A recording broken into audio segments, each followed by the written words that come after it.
एक गांव था। वहां एक चुड़ैल रहती थी जो रात में कुछ पूजा किया करती थी। एक दिन ग्राम प्रधान को इस बात का पता चल गया और वो उस रात उस चुड़ैल के पास गया। क्या कर रही हो तुम रात में अनुष्ठान क्यों करती हो? क्या समझती हो खुद को? मुझे सच बताओ, तुम इन ग्रामीणों का सर्वनाश करने के लिए ऐसा कर रही हो ना? नहीं, मैं तो ऐसा कुछ नहीं कर रही। फिर ये सब करने की जरूरत क्या है? अरे मैं तो बस अभ्यास करती हूँ, बस। किसी दिन तुम्हारे कारण हमें बड़ा नुकसान होगा। तुरंत यहाँ से चली जाओ, वरना मैं ग्राम प्रधान होने के नाते तुम्हें हमेशा के लिए इस गांव से बाहर निकाल दूंगा। इससे वो चुड़ैल नाराज हो गई और वहां से चली गई। फिर एक दिन जब ग्राम प्रधान की बेटी स्वाति पैदल घर जा रही थी तो रास्ते में एक औरत ने उसे रोका।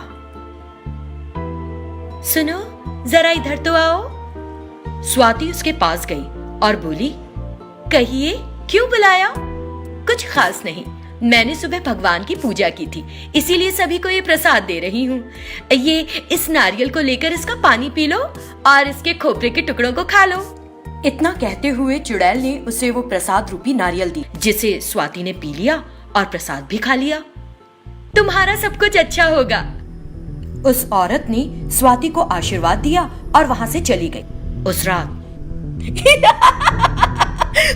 मुझे प्यास लग रही है, मुझे भूख लगी है, मुझे मानव रक्त चाहिए, प्यास, भूख।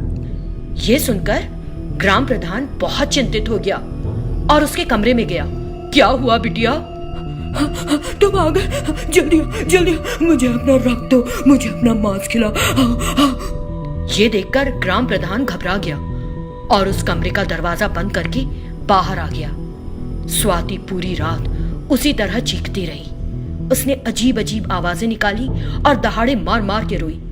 उसका पिता समझ गया कि क्या हुआ होगा और अपनी बेटी के लिए बहुत दुखी हो गया। हे भगवान, मेरी बेटी को ठीक कर दे। और वो रोने लगा। सुबह स्वाति का रोना और चिल्लाना एकदम बंद हो गया। तब उसके पिता को एक विचार आया। उसने एक जादूगर लाने की सोची। तुरंत वो जादूगर के पास गया और उस जादूगर को बताया कि क्या हुआ था। ठीक है, चलिए हम चलते हैं और देखते हैं कि वो कैसी है। स्वाति ने जादूगर को देखा तो डर के मारे अरे शैतान, कौन है तू? तूने इस लड़की के शरीर में प्रवेश क्यों किया? यदि तू मुझे सच नहीं बताएगी तो मैं तुझे हमेशा के लिए कैद कर दूंगा। नहीं, मुझे पकड़ना नहीं, मैं तुमको सब कुछ सच सच बता दूंगी। इस ग्राम प्रधान ने इस गांव के बाहरी इलाके में रहने वाली एक चुड़ैल को गांव से बाहर निकाल दिया।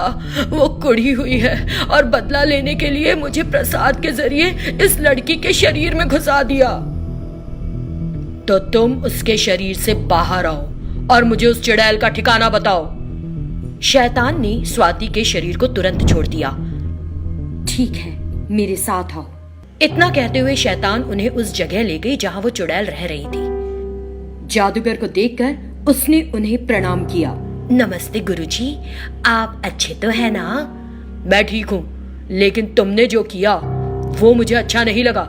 मैंने तुमको जादू के मंत्र सिखाए थे कि तुम उनका इस्तेमाल अच्छे काम के लिए करोगी, किसी बुरे काम के लिए नहीं। लेकिन जो तुमने किया है, मैं अपनी शक्ति का उपयोग करके तुम्हें सिखाए गए सभी कौशल वापस ले रहा हूं। जादूगर ने अपनी शक्ति का उपयोग करके तुरंत सारी जादुई शक्तियां वापस ले ली। जब ये जादुई शक्तियां नहीं तो मैं जिंदा ही क्यों रहूं? और चुड़ैल ने आग में कूदकर अपने आप को नष्ट कर लिया। बड़ों का कहना है, जब किसी का विनाश समय निकट होता है तो वो अपनी बुद्धि के विपरीत काम करता है।